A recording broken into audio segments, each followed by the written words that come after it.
Hello and welcome. I'm Rosie Yeung, the founder and principal of Changing Lenses. My pronouns are she, her, and I'm a coach, speaker, and trainer for justice, equity, decolonization, and inclusion, or JEDI for short. Today, I'd like to share with you a snippet from my keynote speech and also half-day workshop, Radically Reimagined Recruiting. Now, when companies come to me and ask how they can recruit more inclusively, they're often asking questions like, where can I find a job board that targets a certain type of people group so that I can recruit more of those people?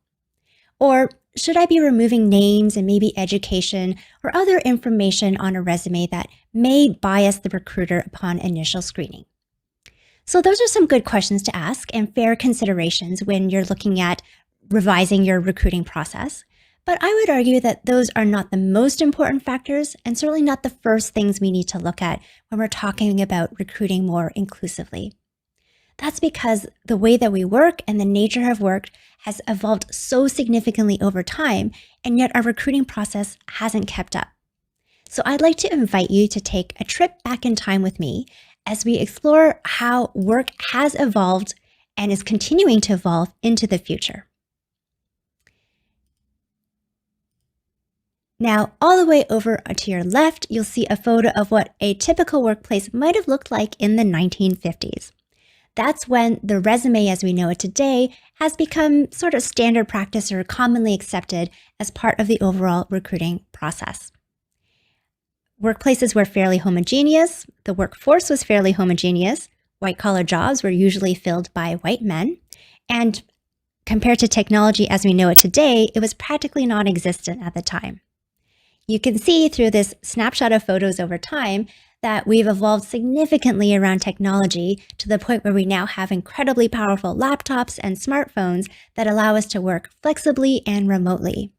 It's also increased our productivity, our efficiency, and the capability and quality of our work. The nature of work itself has also changed. In a bit of then and now comparison, you can see that back in the day, jobs were much more narrow in scope because we could only do so much in a given day to begin with. So any task or any role rather could only have maybe a couple of tasks or responsibilities assigned to it. Whereas now jobs have a huge range of tasks and responsibilities that are assigned. The job itself is actually quite diverse and the scope of it is much bigger. Similarly, job titles were much more understood and had common comparisons across organizations. And an accountant was an accountant back in the day. And you could pretty much assume that if you're an accountant in company A, you're doing the same type of thing as the accountant in company B. Nowadays, though, I don't always understand what a job title means, let alone what it means that person is actually doing. And you certainly cannot assume that an accountant in one company is doing the same job as an accountant in another company because those companies are also so unique in what they do and deliver. Our economy has also drastically changed. Back in the day, things were much more local in who you were serving, who you were hiring, and who even your suppliers were. So they were fairly city or region or country-based. But our economy now is completely international. The workforce is mobile and international, and there's immigration and migration across the world. And so our workforce is very diverse, ethnically, racially, and in languages as well. Now, something that hasn't evolved along with the other things, unfortunately, has been the level of inequity. Maybe we're a bit better off than we were in the 1950s, but we are far from where we need to be around gender, race, income, and many other factors about equity, diversity, and inclusion. Resumes also have not really changed over time. Yes, they look better now, and the content has varied a bit, but ultimately what the resume is designed to do and how we use it is still the same as how it was when it was first introduced. Here are some of what resumes do and what resumes don't.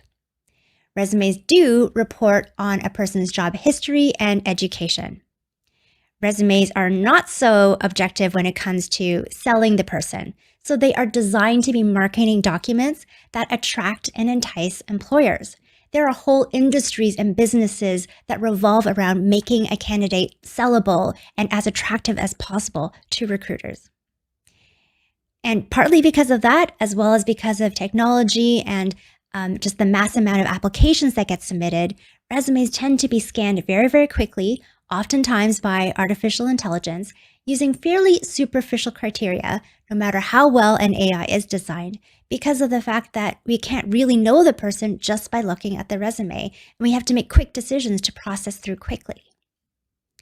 Now, resumes do not report on how a person did the job, why the person did it, and ultimately the quality of their work and what the outcomes were. It doesn't get to the nature of their performance. As we've already mentioned, it is about marketing, so it's not necessarily that objective when it's coming from the candidate's perspective. And perhaps most importantly, a resume does not predict future success. Oftentimes in an organization, the job that you're recruiting for is already different looking into the future of what you want that person to do tomorrow than what the person who previously held the job did yesterday.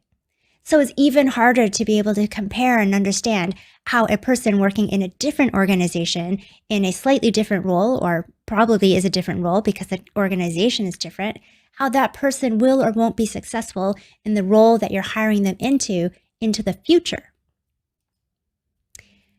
Wrapping all those things together, we can see that a resume definitely does not reflect the whole human being, which when we're talking about equity and diversity and inclusion is critically important.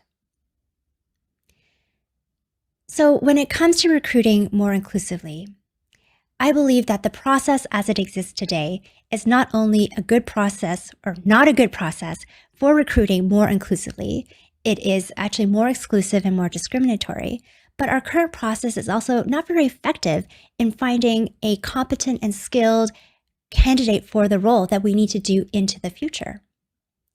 So I believe we need to radically reimagine the way that we recruit. Albert Einstein is credited with saying, "Insanity is doing the same thing over and over and expecting different results." We can't just tweak the same process that has existed since the 1950s and expect to get very different results. Look at the way that our work and our workforce has evolved over this period of time, and yet our systems haven't kept up. In my workshop, we go through a human-centered design approach that helps us get to the heart of what we need candidates to do, what would make them successful, and then walks us through a way that we can find out that information about the candidate that doesn't rely on resumes. I believe that is a more effective and ultimately a more inclusive approach to finding talent. Now, this is just one part of your toolbox when it comes to an overall EDI strategy for your organization. Because just because you offer someone a job doesn't mean that they're going to want to work for you. So you still need to have an overall equitable and diverse and inclusive workforce, a workplace to attract candidates. If this sounds of interest to you and you would like to learn more, I invite you to contact me by emailing rosie@changinglenses.ca. And you could also book a free consultation call using my Calendly link below and on my website. I look forward to hearing from you and walking with you in radically reimagining recruiting.